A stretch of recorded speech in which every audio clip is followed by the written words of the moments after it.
Hello and welcome to Subject to Change with me, Russell Hogg. My guest today is Jonathan Clements.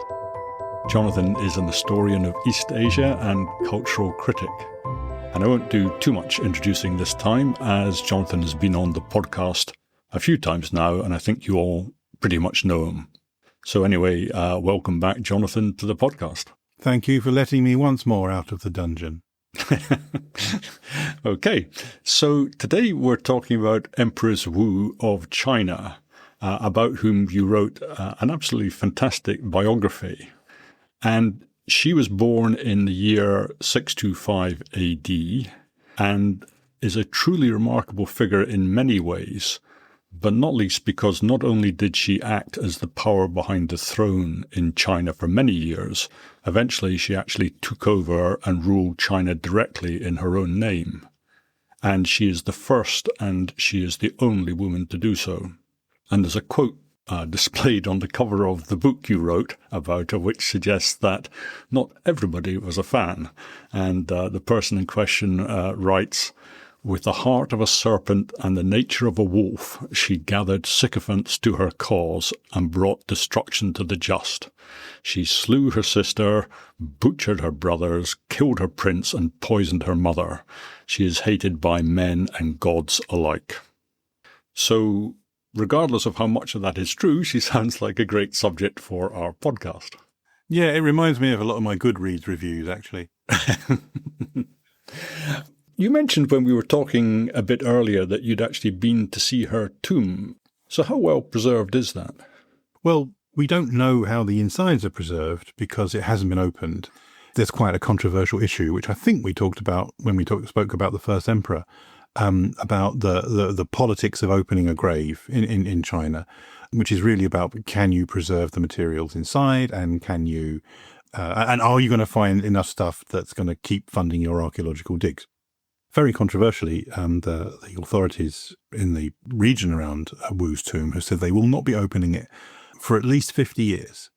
And the reason, I think, is that there are two possibilities with Wu's tomb. It's one of the biggest tombs in China. It's inside a hollow mountain. It's the only tomb in Chinese history to contain two sovereign emperors, because she's there with her second husband, who was also an emperor. So, it's either the most opulent and richly put together tomb in Chinese history or empty. And the risk that it might be empty is so high that I think they're probably staying away from opening it for a while. And when you go there, it's quite a way outside Xi'an. It's about sort of 60 miles outside Xi'an, a place called Chenling. And when I went there, it was 2 hours in a taxi. These days you can get the bullet train to Baoji, which is quite close by.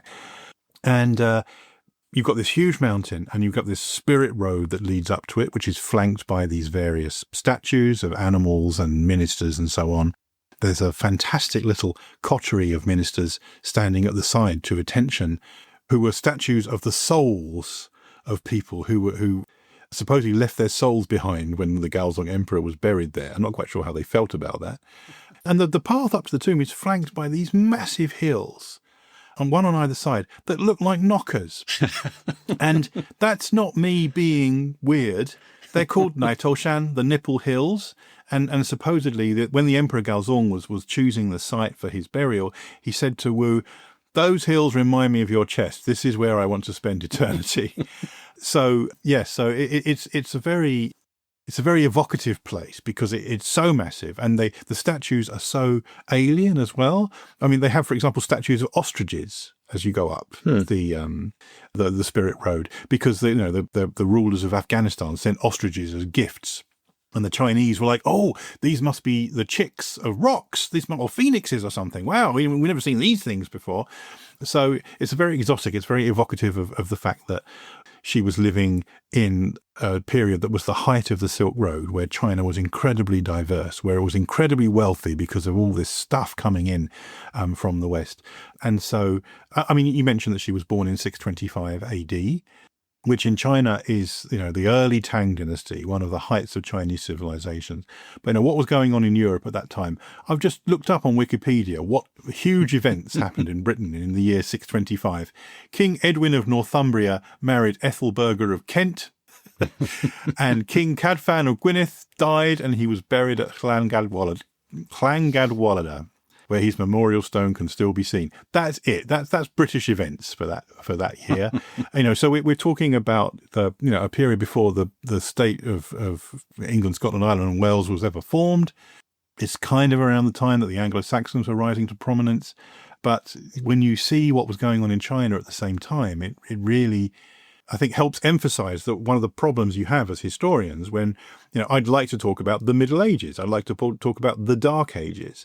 And while the same kind of climate conditions were affecting China during what we would call the Dark Ages, calling it dark is very misleading. And that's why there's a kind of separation in history between, when we talk about medieval history, we're talking about Europe.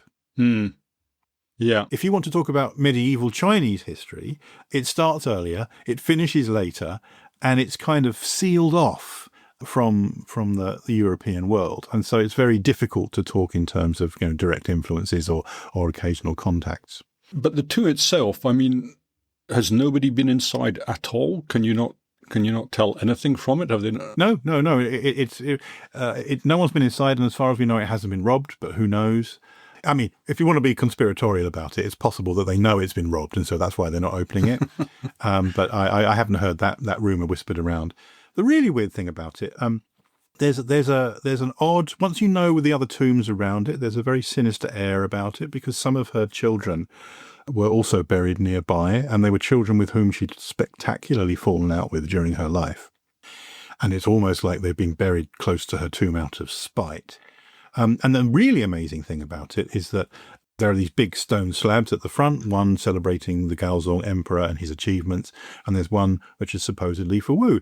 And the idea is that your descendants are supposed to engrave on your tombstone all of your great deeds. And her children left it entirely blank. Some people try and put a spin on it and say, she wanted her deeds to speak for themselves. But no, it's much more malicious than that. After she died, the children who she had domineered and dominated for decades refused to say a single word about her.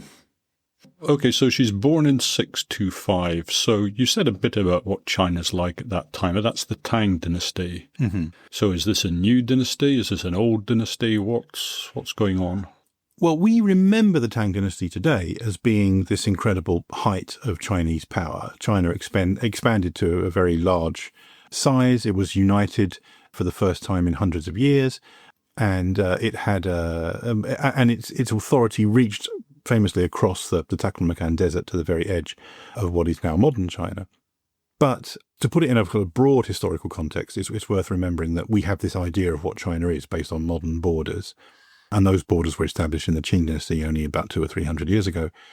There's this idea in Chinese historiography that China is one big country, and it has been that way since the time of the first emperor. But actually, over the last 2,000 years, for about half the time, it has not been ruled by a single emperor. In fact, parts of it have been ruled by foreigners, by invaders. And so after the fall of the Han dynasty in 200 AD, China spent 400 years split up into various different petty kingdoms and squib dynasties and empires that never quite got imperial enough. And the northern part of it was overrun by nomads, by various tribes from the steppes, particularly the Xianbei. And the local Chinese people, the Han Chinese people, fled south of the Yangtze River. And so you have this kind of division between north and south, which is often repeated in Chinese history. And then you had all of these mini dynasties up at the top, the Northern Zhou and the Northern Wei in particular, who were absolutely bonkers, really terrifying stories about them, and really often not well told by history. It's only recently that some of the best books have come out about these people. And eventually, a unified China broke out. A very short-lived dynasty called the Sui dynasty managed to seize control of most of what we would now call China. And they toppled very quickly because it's a huge effort a huge financial and manpower effort to conquer an entire subcontinent like that. And their cousins, the Tang dynasty, took over. And the thing about the Tang dynasty is the first emperor of the Tang dynasty was a duke in the Sui dynasty, but the real powerhouse of it all was his son, who we now call Taizong, the Taizong emperor. And it was the young Taizong, a man called Li Shimin, who led this revolt and conquered the nomads of the West and conquered the rest of China in his father's name, installed his father on the throne as the first emperor of this new dynasty, and then after a couple of years got into a huge fight with his brothers, killed two of them, and then invited his father to abdicate and run off to become a Buddhist monk. And then he became the second emperor of the Tang dynasty. This real kind of kingmaker figure, Taizong, became the second emperor of the Tang dynasty. And the thing that's really amazing about Taizong, and which affects the story of Wu as well, is that he wasn't just the emperor of China, he was also the Khan of the nomads. And so there's this moment in Chinese history where, for hundreds of years there have been these invaders and there have been these troubles on the border and so on. And he wipes that out by becoming a double king, basically. And so as a result, you have this time of peace and prosperity in China. And the wars it fights are either border wars to expand its territory, or internecine conflicts as people try and compete for, power within China. But, it's not a North versus South conflict anymore. But there is a North versus South undercurrent that goes through everything that happens for the next 200 years. Because Taizong is very, very heavily nomad in his ancestry. He sets himself up as this big Chinese leader. He pays lip service to the idea that, everything is very Han Chinese now. This is China for the Chinese. The Chinese are back in charge. We're one country. Hooray. But actually, deep down, there are many elements of his life and his culture that are foreign to the Chinese. And this keeps popping up. And one of them is the role of women, because on the steppes, the nomads, the women have much more power. They hold all the wealth. They command armies. They are much more pushy. And they have a much bigger sense of entitlement. So during the time of Wu, the generation that she grew up in and the generations after it, you see Chinese chroniclers saying, women today, they're very difficult. They go to temple fairs unchaperoned. They ride around on horses wearing trousers. They dress like barbarians. They don't wear veils. There's this entire subgenre of Chinese popular literature called Fearing Your Wife, Wei Qi, about these kind of termagants who are pushing the men around and manipulating them. And that kind of misogyny from the Chinese is something that runs throughout the story of Empress Wu. Okay, so you brought in Wu. When does she arrive in the story? When does she sort of get introduced to the palace? Because obviously, well, I say obviously, but she doesn't start in the palace, does she? No, she doesn't. She's a rich guy's daughter. She's the daughter of a lumber merchant who's done very well for himself. But her mother was her father's second wife. And so she had these stepbrothers who were quite pushy about not really liking the new arrivals in the family. And her sister married quite well. Her sister married a government official. And her sister engineered a way for her to be invited to become one of the servants at the palace. And this was a good deal all round, because her stepbrothers got rid of her, but she was given an entry to a life with great prospects and great opulence. She was a very low-ranking palace concubine. Basically, the Taizong emperor, he only has one real wife, and then he has half a dozen subsidiary wives, and then he has half a dozen occasional concubines, and then there are women who work in the palace who do the jobs of men because men aren't allowed in the palace. And so Wu was one of those. She was a talent, which is basically a chambermaid. She was in charge of folding linen and washing clothes. And is this system, is she a concubine? Is she a chambermaid? Is it a very rigid system? I don't really understand how the system works. Well, technically, she's a concubine. That's how she's described at the time. But the thing is that it's a very complicated situation, particularly because in the case of Taizong, his real wife had died. So the position of empress was actually empty at that point. He has sexual access to all the women in the palace. No one's going to stop him because he's the emperor. But also sexual access is very highly controlled, because sexual access generates children, and children are heirs, and whoever becomes the next emperor is a big playing piece for all the various people involved. So what you get with the Chinese emperors, particularly in the Tang dynasty, is that they can't really afford to have just one wife. they need to be able to say to various princes and kings in other countries, oh yes, we'll take one of your daughters to be sort of married to our emperor, because that's how diplomacy gets done. And you've also got the various forms of, for want of a better word, sex magic, this idea that to be a truly healthy man, to be an immortal, you need to have sex with multiple partners. And so those women are in the palace for that purpose, but you might as well put some of them to work, because there's one point where he has about 100 concubines. And so, even if he was racking up one a night, it was going to take him 3 months to get through them all.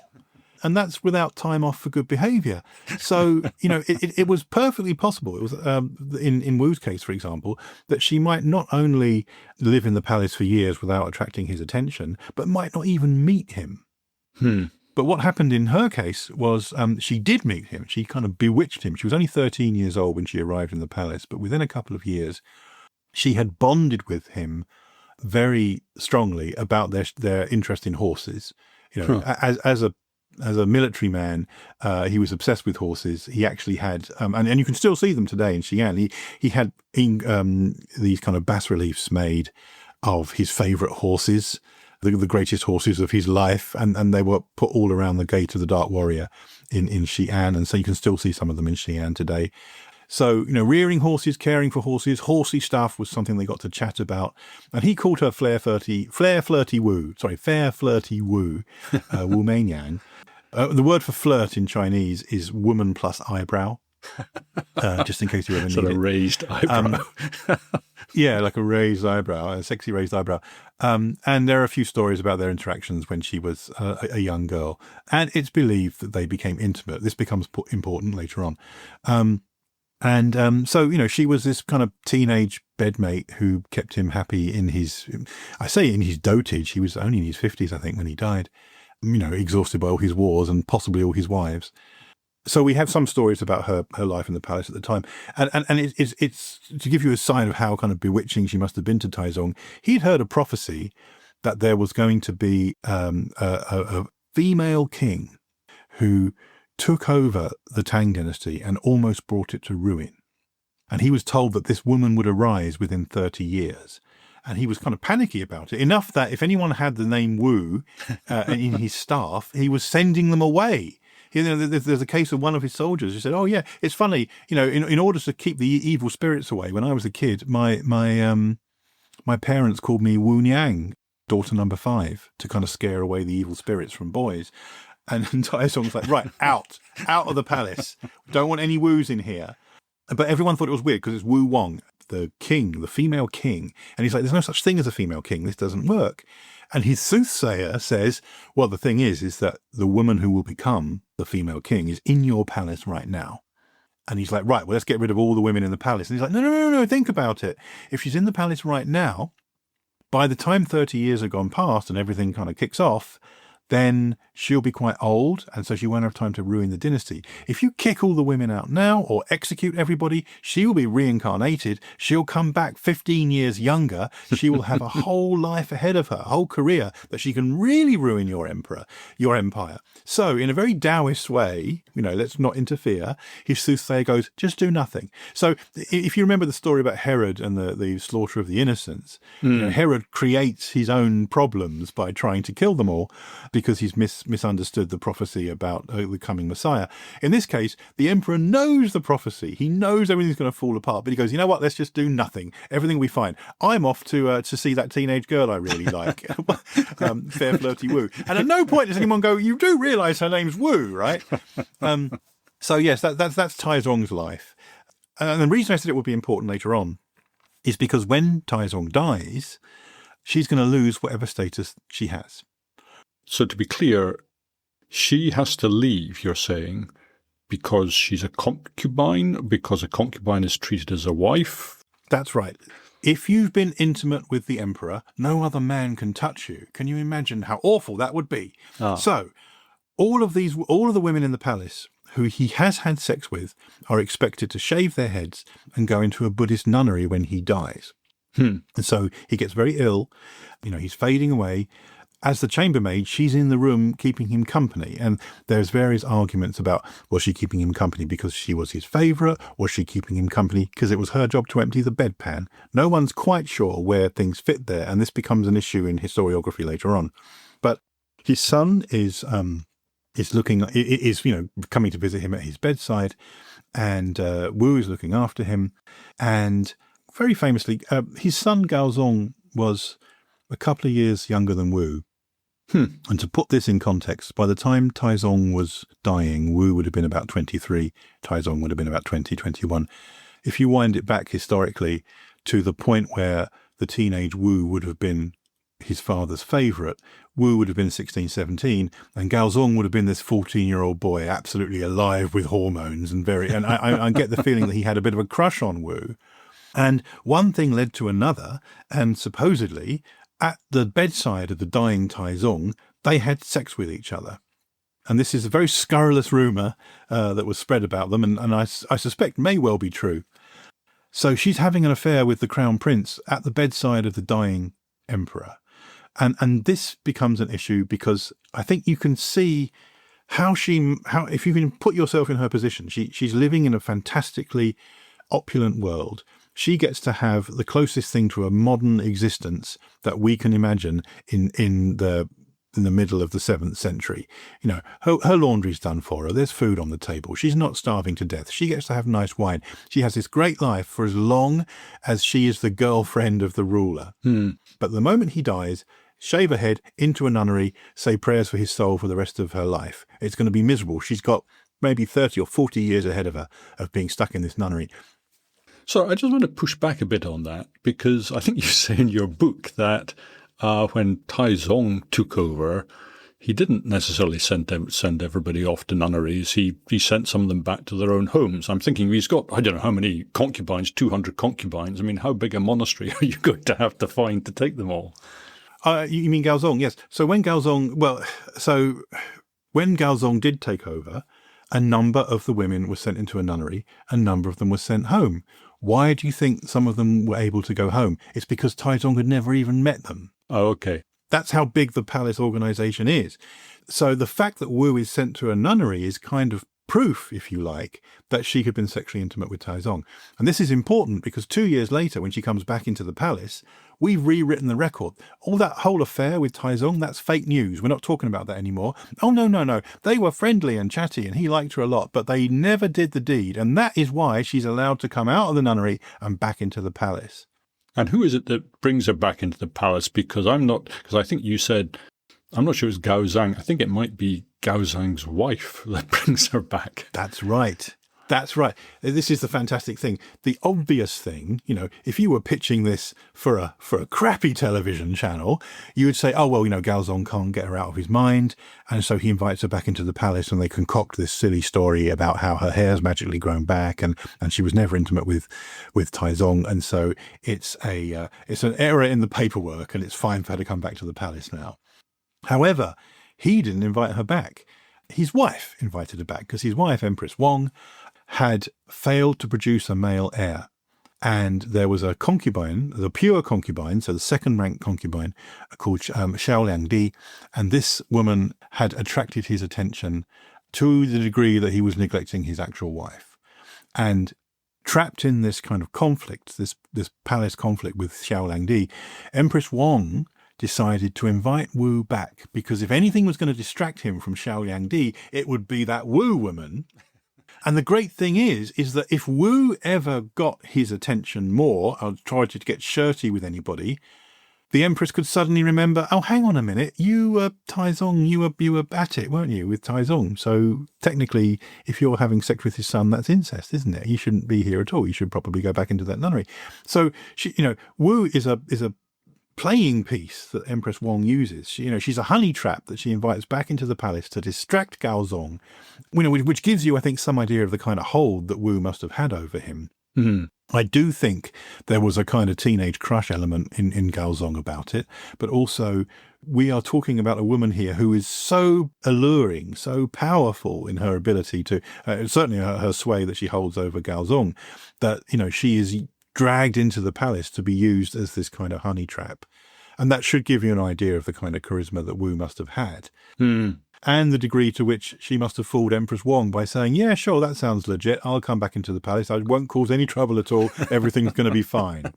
Yes, because as I understand it, it all goes horribly wrong for Empress Wong because Wu becomes the number one favourite again. Yes, she does. She does. And so she ends up ganging up with the pure concubine to try and get Wu thrown out. That's right. And in fact, what ends up happening is that Wu manages to slander. I suspect slander, maybe not slander. Maybe she just finds out the truth about Empress Wong and Xiao Langdi, which is that they're trying to use witchcraft to influence the mind of Gaozong. She gets them accused of various transgressions against the emperor, and they are thrown into a form of house arrest, which is just fantastic. They are put in then the palace is divided into courtyards. If you imagine the Forbidden City in Beijing, it's very similar. And so they're put in a closed court with each other for company, which must be really smarting after everything that they've said about each other.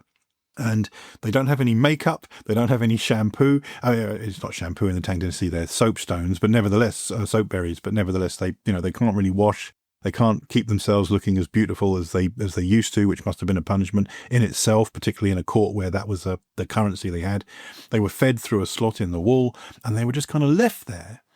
And this is a means of, keeping them out of the way, but of not creating the kind of karma and drama that you might have if you had them executed. One day, Gaozong is walking around the palace and he hears sobbing from behind the wall, and he realizes it's Xiao Longdi and Empress Wong, and he's like, oh my God, I didn't realize they'd done this to you. He's kind of talking to them through the wall, and then they're like, oh, please come and get us out. And he's like, I had no idea that you'd suffered this fate. I thought you were off on a farm somewhere, or having a nice time. I'll see what I can do. I'm ever so sorry this has happened. There's surely some mistake. And he goes pottering off, and soon they hear someone with a like a mallet trying to knock the wall down, and they're like, oh, thank God, we're going to be saved. This is fantastic. And the wall comes down, and in come a bunch of soldiers. They haven't come from Gaozong, they've come from Wu. Wu has heard about this encounter, and she's going to deal with it now.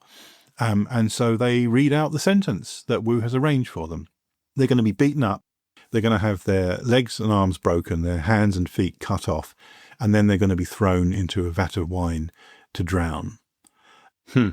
And just to rub it in, she says, oh, incidentally, after you're dead, I'm going to change your names to Owl and Snake, so you'll have terrible karma in the next life.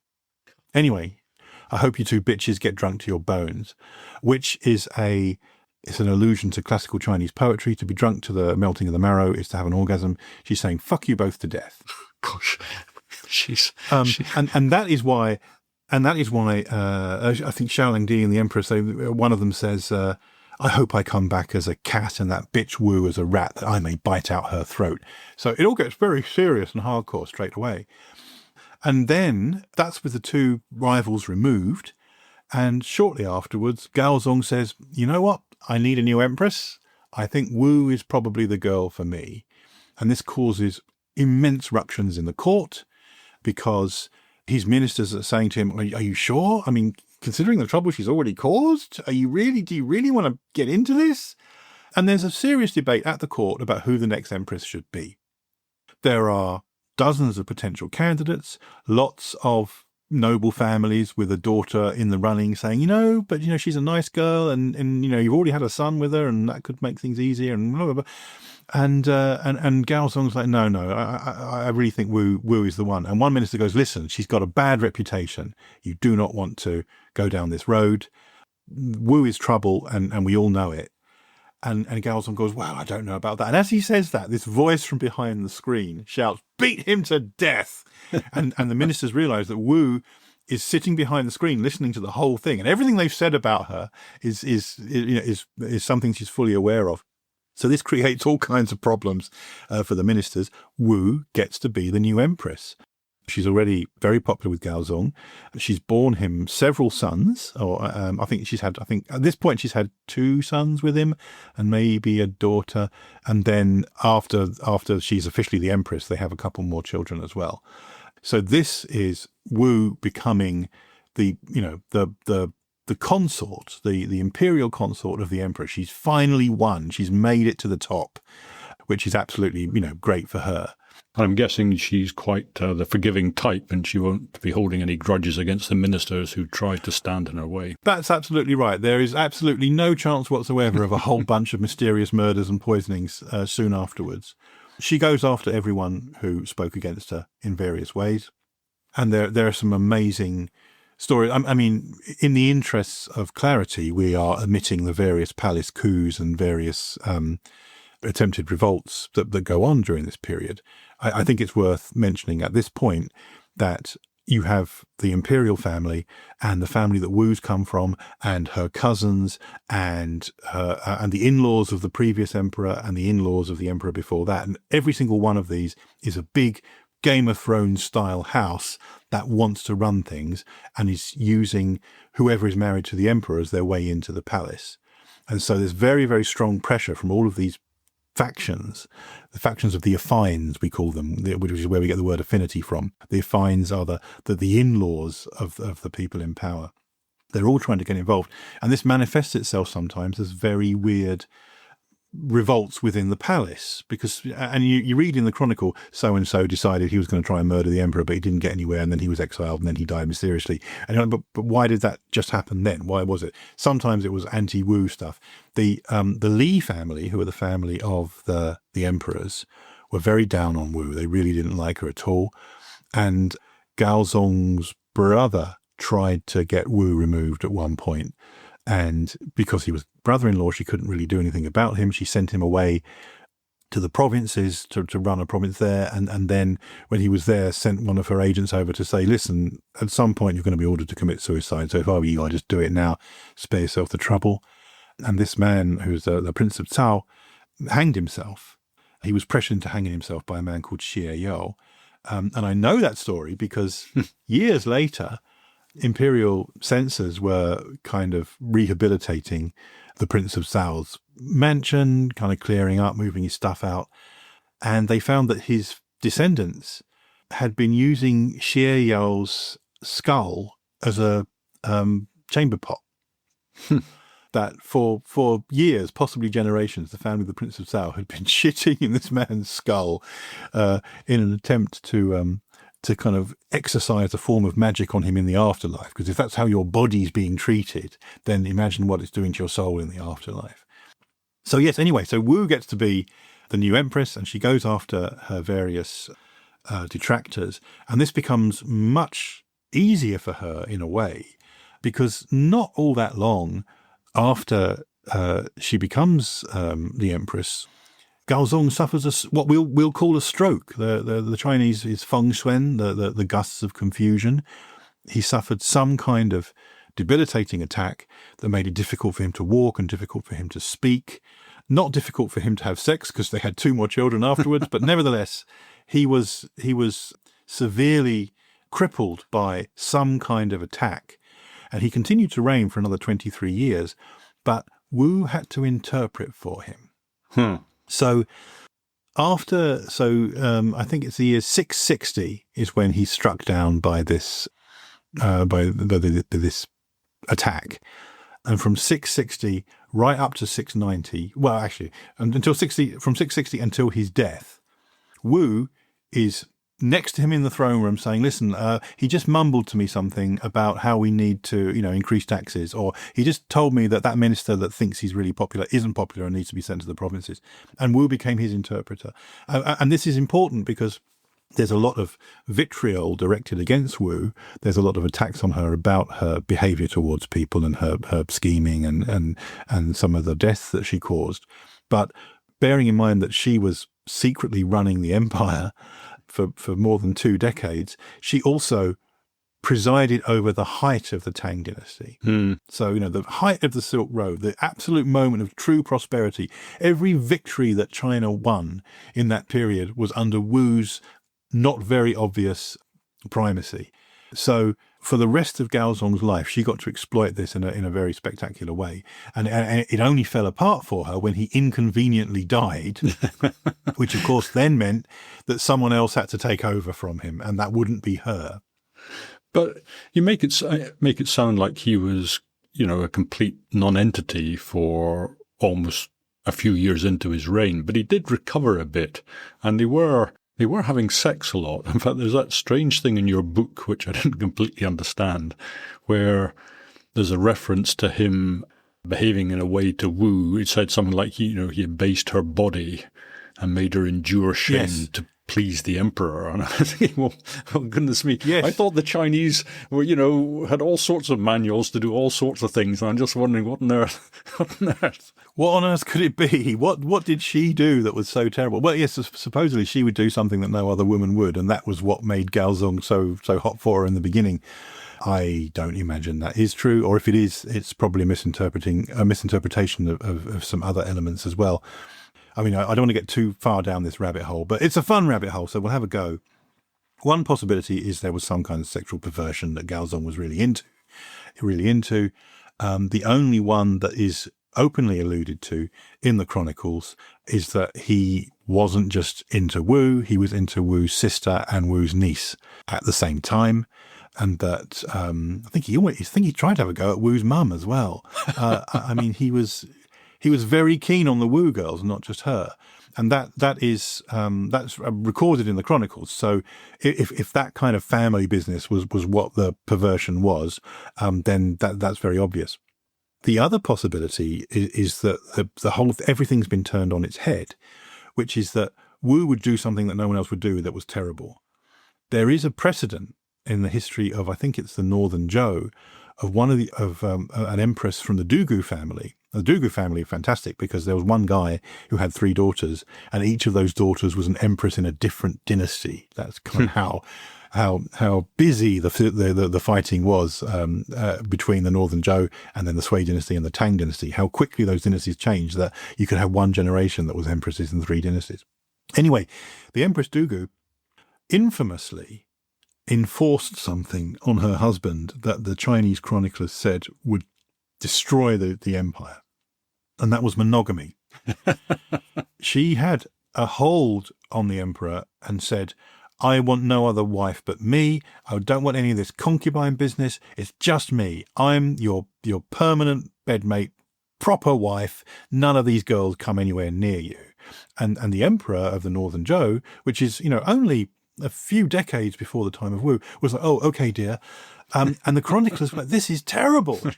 We can't have any diplomatic alliances. We're relying on one womb to provide us with the next generation of heirs. And there's no guarantee she'll have any boys. And, even if she does, there's no guarantee they won't be weird. And so that was a huge scandal. And it's very possible that Wu was trying something very similar with Gaozong, keeping other women away from him. The other thing to bear in mind as well is that he had his first feng shui, his first gust of confusion in 660, and he had a much worse attack in 667. And so he wasn't completely crippled for the entirety of the rest of his reign. It went in stages. And after 667, his condition was substantially worse. Right. So there's that to bear in mind as well. And the other thing people talk about when they talk about Wu is that she's some sort of proto-feminist. And there's that ceremony, I think it's the Feng Shan ceremony they carry out, which is a big deal, right? Oh, it's the biggest deal. In Chinese history, there is a ceremony called the Feng Shan sacrifice. And this is where, when the world is perfect, when the emperor has got everything right, and there's no wars to fight, and no one's poor, and no one's unhappy, and everything's going really well, you report to heaven, and you say, we're doing okay. And that's called the Feng Shan sacrifice. And it's happened, I think, 6 times in Chinese history over 2,500 years. Gosh. What you do is you carve your report in golden letters on jade tablets, and you take them to the top of Mount Tai, and you report to heaven. Now, the trouble is that it's a fantastic propaganda exercise to do it, but it's fraught with peril, because if anything goes wrong, then things aren't perfect anymore. So it's fake news. And the problem with the Feng Shan sacrifice is it's so rare that no one knows how to do it. And so if you have a Feng Shan sacrifice, it takes you a decade, maybe 2 decades. It's like a moonshot. You have to plan everything. You have to drag out all the old books. You have to drag in all the researchers and have conferences about what you should do at which point and how you should get stuff done. And they do this for Gaozong, because, I mean, they probably started around the time of Taizong, but they got to Gaozong, everything's perfect, everything's going really well. I've got this great wife I really like, and everybody loves her because the people who hate her are dead, and everything's going great. And so they go off to Mount Tai to have the function sacrifice in the year 666. It's a very memorable number, so I always remember that one, which was the year before he had his second attack. And they get to Mount Tai, and they head up the slopes of Mount Tai to do this ceremony, and they're just getting to the top, and Wu puts her foot down in a spectacular way. I think it's worth mentioning at this point that she wasn't just very charismatic, that she was also very smart. She was very well read. And they're just getting ready to do the ceremony. And she goes, "Point of order, Mr. Chairman. I've been looking at these books, and this is a big Taoist ceremony. And Taoism is all about the unity of opposites. It's about yin versus yang. And you've just got a bunch of men doing this ceremony. Surely women should be half this ceremony." And Gaozong says, "Oh, and she goes, "Hang on, yeah, what did you say? Yeah, he says that's right." And so suddenly, out of nowhere, they drag in all these serving girls and people's wives and, tavern wenches from nearby, and they kind of put them in their headdresses and send them out, and women occupy half the ceremony. And so the function sacrifice for the first time in history is male-female. And Wu goes, "This is the thing that you've been missing before. The unity of office, the fact that yin and yang is, have to be halves. It's not all about yang doing everything they want. The yin people have to have a say too." And that is the first very obvious manifestation of what you call her proto-feminism. Mm-hmm. The idea that Wu would preside over an age in which women would enjoy increasing amounts of power. And this is an entire sector within Tang studies now. There are a couple of historians that have written whole books about it. The one I recommend is Rebecca Doran's Transgressive Typologies. And what Doran says, for example, is that when we talk about Wu, we talk about something the Chinese call the era of female power. And that normally is taken from 690, which is when Wu eventually proclaims herself to be the sovereign empress, the true ruler of China, until 712, which is when her daughter and granddaughter were brought down in this big palace revolt. So that's like a 22-year period where women were in charge. But Doran says you can also suggest that women have been in charge since about 660. From the moment Gaozong has his stroke, Wu is running the empire. And she's running it from behind his throne and subsequently behind her son's throne. Then she's really in charge. And then her daughter, Princess Taiping, really wants to be in charge as well. And so does her granddaughter, Anla. And so you have this period, which you could say lasted for 60 or so years, when women really are wearing the trousers, quite literally. And the male establishment, after 20 years is growing up in an environment where this is normal. And what happens after the death of Wu is you have this massive backlash by Chinese historiography, which paints her as this terrible tyrant, which emphasizes everything that she did that was terrible, to desperately try and tamp down the notion that women should be allowed to be in power at all. I've actually forgotten what the question was. Oh, yeah, yes. Proto-feminism. So for me, it really begins in 666 when she makes this pronouncement on the top of Mount Tai and gets her way. But also establishes, in a propagandistic sense, establishes for everyone in the empire to see that if they really want to take Taoism seriously, if they really want to understand the fundamental tenets of Chinese philosophy, men and women need to be equal. And no one said that before. Everyone's kind of said, oh, yes, there's yin and there's yang and women are half the sky. But no one's gone, so they should be doing everything, right? They shouldn't just be kept at home. And so Wu, that's the argument that Wu makes, and that is the foundation really of her subsequent career. I mean, you say that she's had her name blackened by history. There's been this big backlash. There's sort of two things in your book which seem to sort of play off each other and seem to be somewhat in contradiction. One is she seems to have not only tolerated but actually warmed to and enjoyed the company of some very first-class, upstanding, incorruptible administrators, and I'm thinking of somebody like Judge Dee, for example. Mm-hmm. But then you have the Office of Prosecutions, which seem to have had an absolutely terrifying range of methods to get their, presumably very possibly innocent suspect to say whatever it is they wanted them to say. I mean, do you want to say a bit about the Office of Prosecutions? Well, let's do the upstanding ministers first, because I think that's a continuation of the same topic. One of the things that, and actually both those elements you've outlined, I think are two sides of the same coin, which is about the affines again. Because Wu was determined to protect herself and protect her family from assaults from these various affines, from the Li family who hated her, from the Yang family who was actually her cousins. But everybody's got a cousin they want to put in the palace. Everyone's got an uncle they'd like to nominate for this ministerial post. And Wu didn't want to play that game. Even her own family were doing it. The Wu family was saying, listen, I've got this brother-in-law and I think he'd make a really good minister of defense. And Wu was like, I don't care. Mm-hmm. So she instituted a number of policies, which at the time were very radical. For example, anonymous exams. People's names were blanked out of their exams for the civil service. Huh. So when that exam was marked, it was marked on what the word said, not who'd said it. They had a kind of suggestions box where anyone could make a complaint or a comment, which was often abused, of course, but also had this kind of openness about it. And she did end up with some fantastically competent ministers. And you mentioned Di Renjie, who was a man from her hometown, actually, I think, Judge Di. And he's more famous today because he became the subject of a bunch of detective novels as Judge Di. That's why I use that name for him in my book. And in fact, a series of films as well, Judge Di and the something of something. And there's a whole bunch of them. But anyway, so Judge Di, he was a couple of years younger than her, I think, but they were basically the same generation. They got on really well. He had a reputation for speaking truth to power, and he made some very, very good points. He scored some very good points in her presence. The one that I remember most vividly is they were talking about what to do about the border. They were trying to expand the borders of China out to Kashgar, which is where the borders of China are now. And Judge Di said, I don't think we should bother with this. I think that the desert, the sea of death, the clues in the name, is a fantastic barrier to stop people invading us. And so if we just draw the border of China, kind of where, not where Xi'an is, but, maybe where Dunhuang is, where the edge of the Great Wall as it is today, if anyone wants to attack us, they've got to cross the Taklamakan Desert. That's going to be worth 100 armies.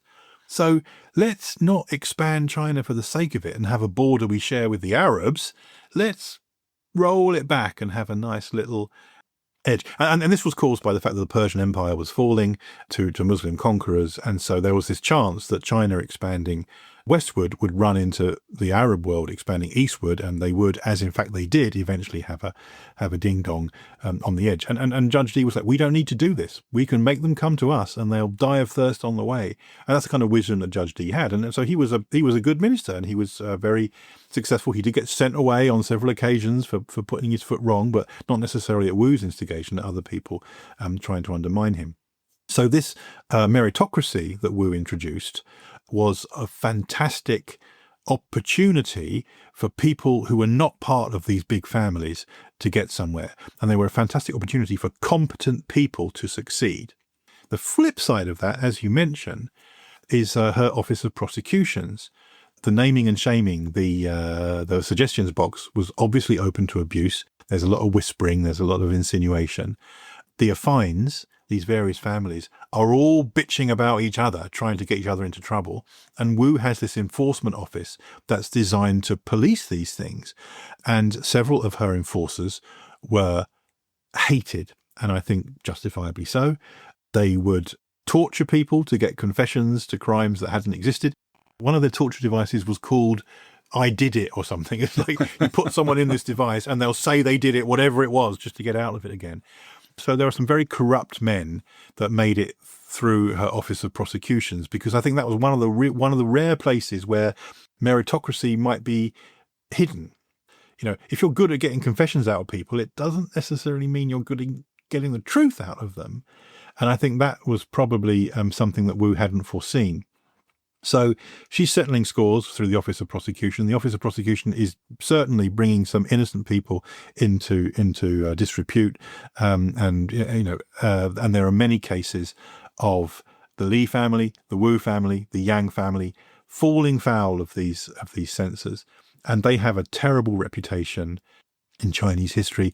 There was when I was writing my book about Chinese food, there was one dish. and I can't remember what it was now, but it was intestines and entrails and liver and blood, and it was some kind of inedible thing that was deliberately made inedible, and you didn't eat it, you just spat in it. And that was named after one of the Office of Prosecution commissars. And the idea was you'd ordered a plate of, Dave the Torturer, and then you'd all spit in it at the table and throw it away. So yes, they were terribly hated. And one of the things that was said about Wu after her death throughout history was that she was this terrible dictator, worse than Stalin, worse than Hitler. Nevertheless, I think it's probably worth mentioning that a number of the attacks on the Office of Prosecution were themselves from aggrieved people who were annoyed they'd been caught. And also that Chinese emperors throughout history have been awful to everybody. One of the things that is shocking about the attacks directed on Wu, I'm a bit of a Wu fan. I'm not sure we would have got on if we ever met in real life. I probably would have found her insufferable. But nevertheless, her achievements are myriad and very impressive and are clearly the work of a woman with amazing charisma and incredible intelligence, and I will not deny any of that. She is blamed for a number of atrocities. She sought forgiveness for them later in life, which I think we should maybe talk about next.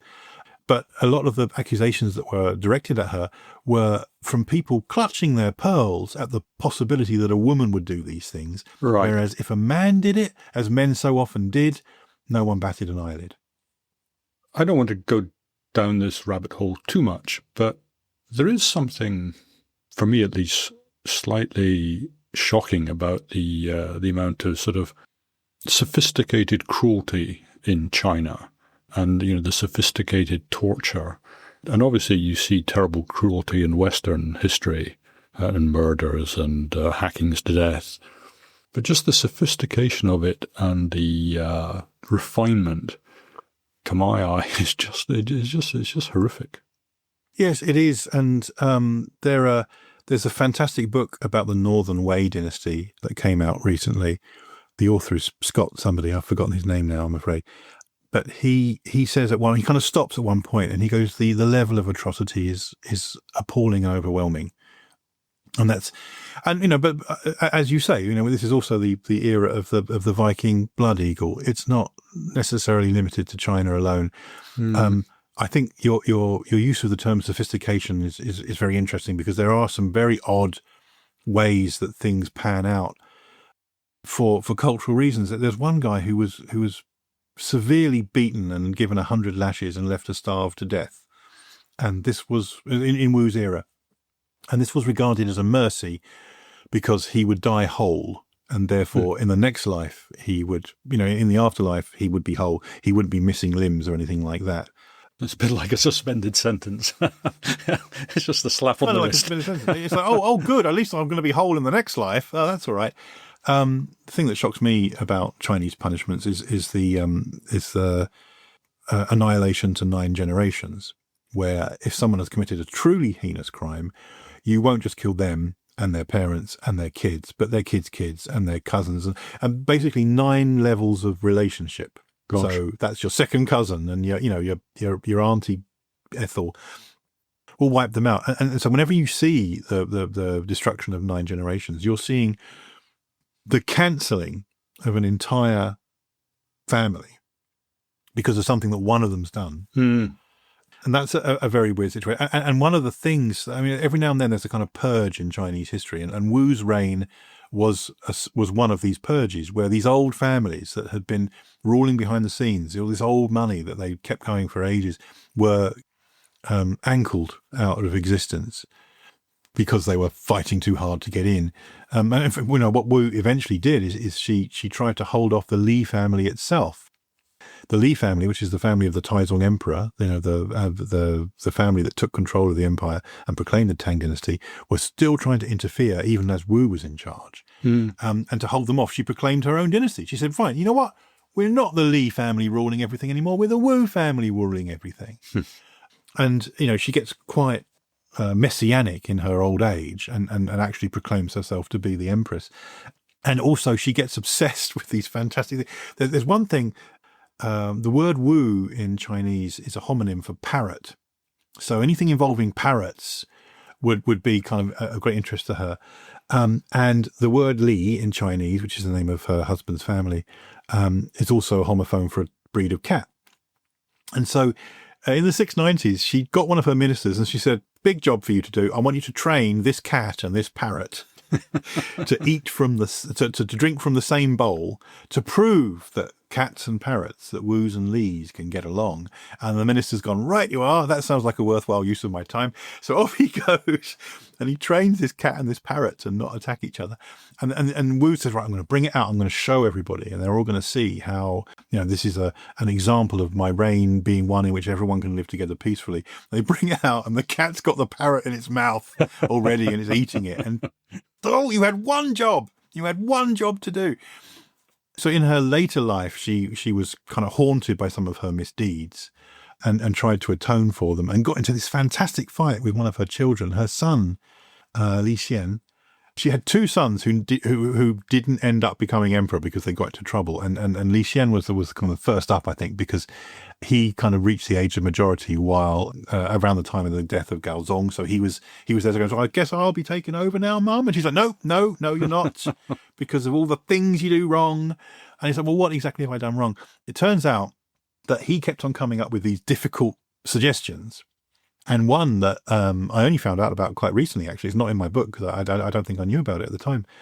He went to her and he said, listen, Xiao Liangdi, that girl you had beaten up and mutilated and drowned and stuff, she had two daughters and they're 39 years old now. They're in their 30s and no one's married them because they're Xiao Liangdi's daughter. And I think it would be a nice gesture if I married them.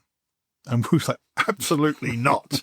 And, she commanded two of her soldiers to marry these women who are just minding their own business. And so he kind of annoyed her in that sort of way. Meanwhile, Judge D is saying to her, maybe it's time you started to mend a few bridges. There's no point in getting into it now in any great depth. But, she, after Gaozong died, her third son took over, but she deposed him very quickly because of, he wasn't doing what she wanted. So her fourth son took over. And then when her fourth son didn't behave in the way she wanted to, she banished him and took over herself. So hang on. I just want to be clear about this. So she was sort of the wife of the Taizong emperor, sort of. Yeah, that's right. She is the wife for sure of Gaozong emperor. Of Gaozong, yep. She's the emperor. She is the mother of son number, whatever it is, who takes over. The third son, Zhongzong. Yeah, and then she deposes him and another. So she's the mother of two emperors and the wife of two emperors, and she is empress on her own. Also an emperor herself. Yes. Amazing. Sometimes they say emperor rather than empress because Chinese distinguishes, but English doesn't quite so much, between the idea of an empress being an imperial consort and an empress being a sovereign ruler. So sometimes they call her Emperor Wu. That's right. So she deposes her two sons and takes over herself because you've got a job to do. You might as well do it yourself. And so she spends 15 years ruling as the empress in her own right, which is an incredible achievement because no one else has ever done it.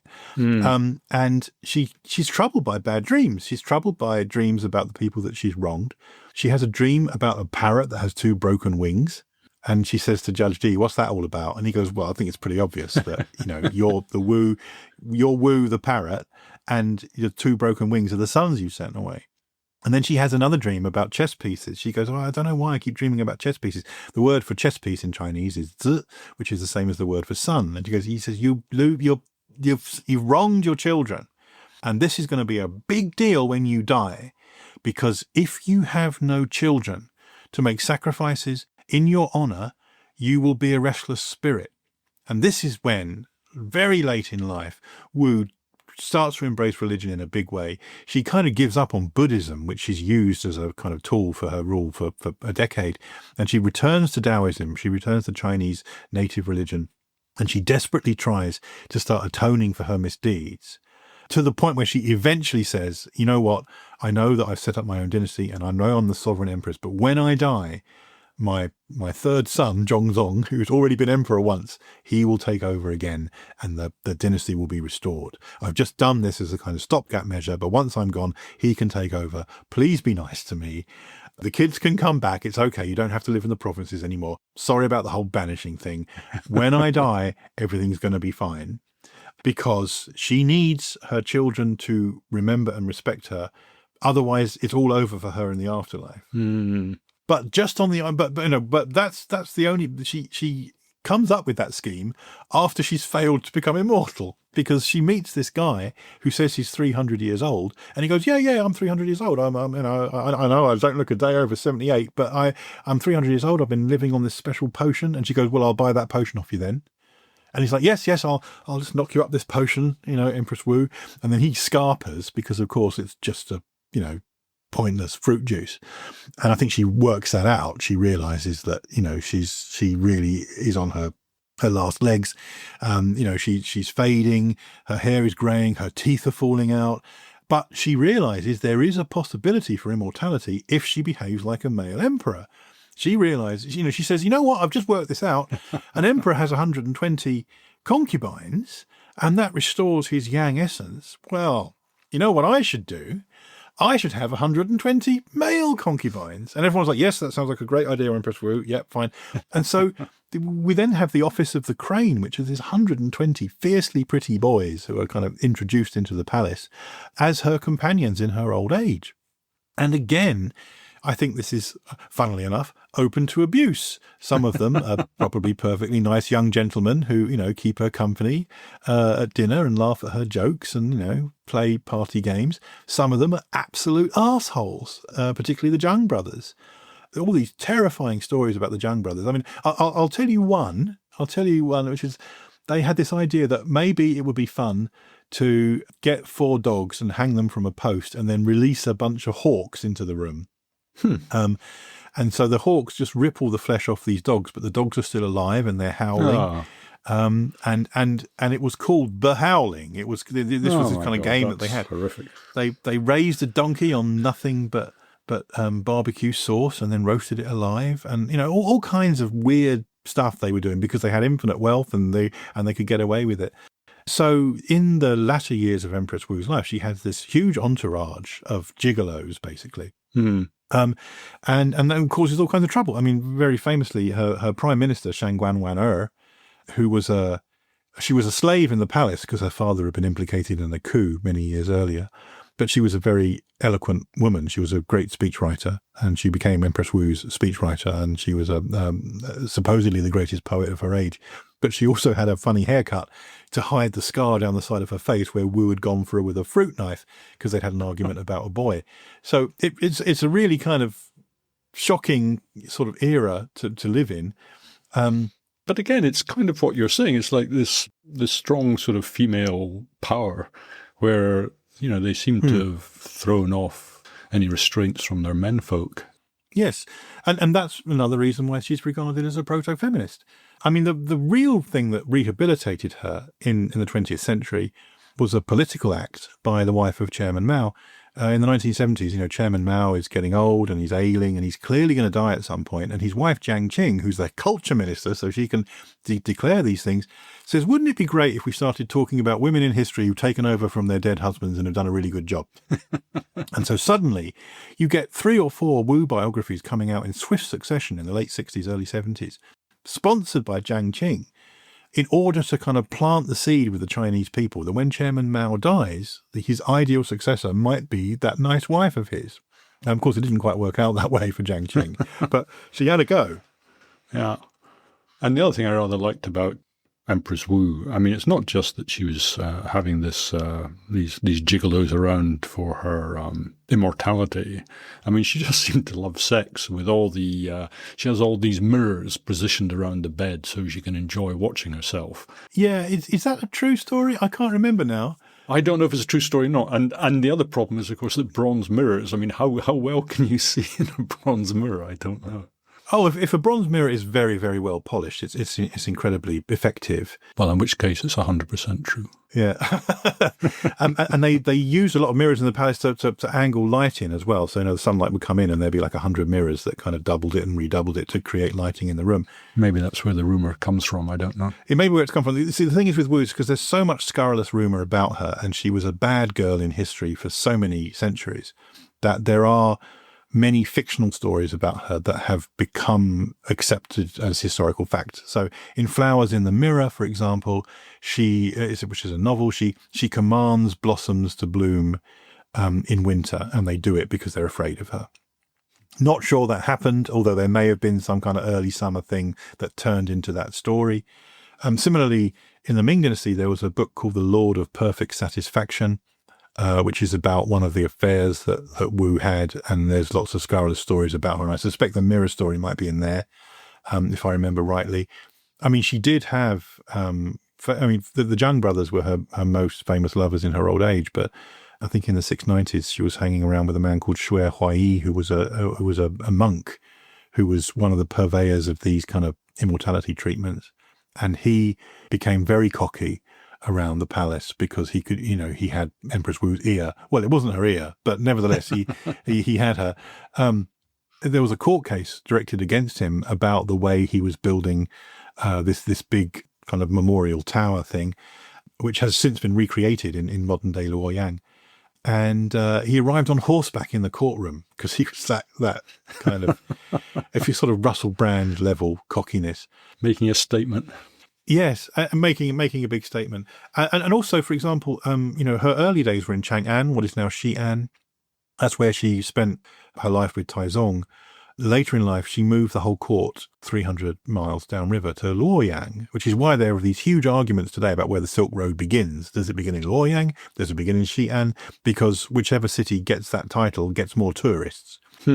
There's this story about her that the reason that she moved from Xi'an to Luoyang was because she couldn't bear the hauntings in the palace of all the people she'd wronged. And so she left what is now Xi'an and moved the court to Luoyang for that reason.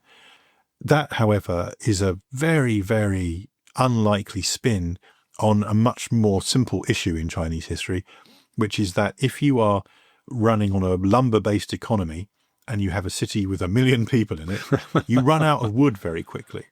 Yeah. And it makes sense to up everything and move downriver for a bit and live somewhere else for a while as a sustainability option.